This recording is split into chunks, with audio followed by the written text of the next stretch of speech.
অনেকে আসবে অনেকেই যাবে, তবে লাতিনের সেরা বাজপাখি হিসেবে অ্যালিসনই থাকবে। লিভারপুলের ভরাডুবির মাঝেও দলটির বর্ষসেরা গোলকিপার হলেন ব্রাজিলিয়ান বাজপাখি অ্যালিসন বেকার।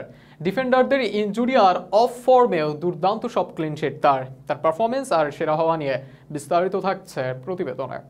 থিবাও কর্তোয়া, এডারসন কিংবা ম্যানুয়েল নয়ারদের গুণগান শোনা যায় প্রায়। এদের দক্ষতা স্বীকার করতে কারো কারো ভাণ্ডারের শব্দের অভাব পড়ে না। অথচ অ্যালিসনের বেলায় যেন সবাই চুপ। খারাপ করলে ট্রল হন, আর ভালো করলে সমালোচকরা কৃতিত্ব দিতে চান ডিফেন্ডারদের।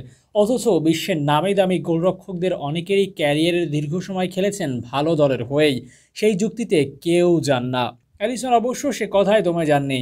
আর তার সমালোচকদের দেওয়া ভালো দলের যুক্তি অবশ্য এই সিজনে তেমন কাজে আসবে না, কেননা কাগজে কলমে লিভারপুল ভালো দল হলেও এই সিজনে তাদের পারফরম্যান্স সেটি প্রমাণ করেনি। আর সেখানে কয়েকটি খেলোয়াড়ের ব্যক্তিগত নৈপুণ্যেই তারা শেষ পর্যন্ত পঞ্চম স্থানে থেকে লিগ শেষ করেছে। অ্যালিসন তাদের মধ্যে অন্যতম।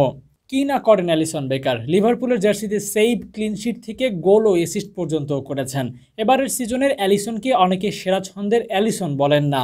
সেই পুরো ফর্মে না থাকা অ্যালিসনই এই সিজনের 37 ম্যাচে 14টি ক্লিনশিট রেখেছেন।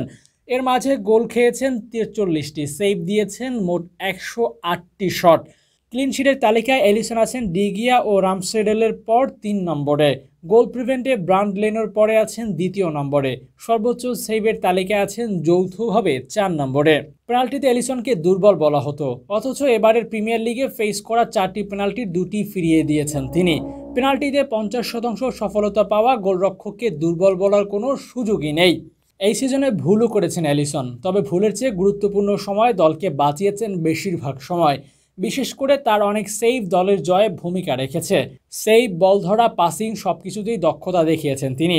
আর যার জন্য ডিফেন্স লাইন নিজেদের সেরা ছন্দে না থাকলেও একদম বাজেভাবে লিগ শেষ করেনি লিভারপুল। ডিফেন্সে ভ্যান ডাইক ছিলেন ইনজুরি ও অফ ফর্মে। ইব্রাহিম কোনাতেও দীর্ঘদিন ধরে ছিলেন ইনজুরিতে। ফলে ডিফেন্স লাইনের শক্তিতে ক্লিনশিট নয়, বরং নিজের পারফরমেন্সের জন্য দলের সেরা ডিফেন্স লাইন না থেকেও ক্লিনশিট ধরে রেখেছেন অ্যালিসন।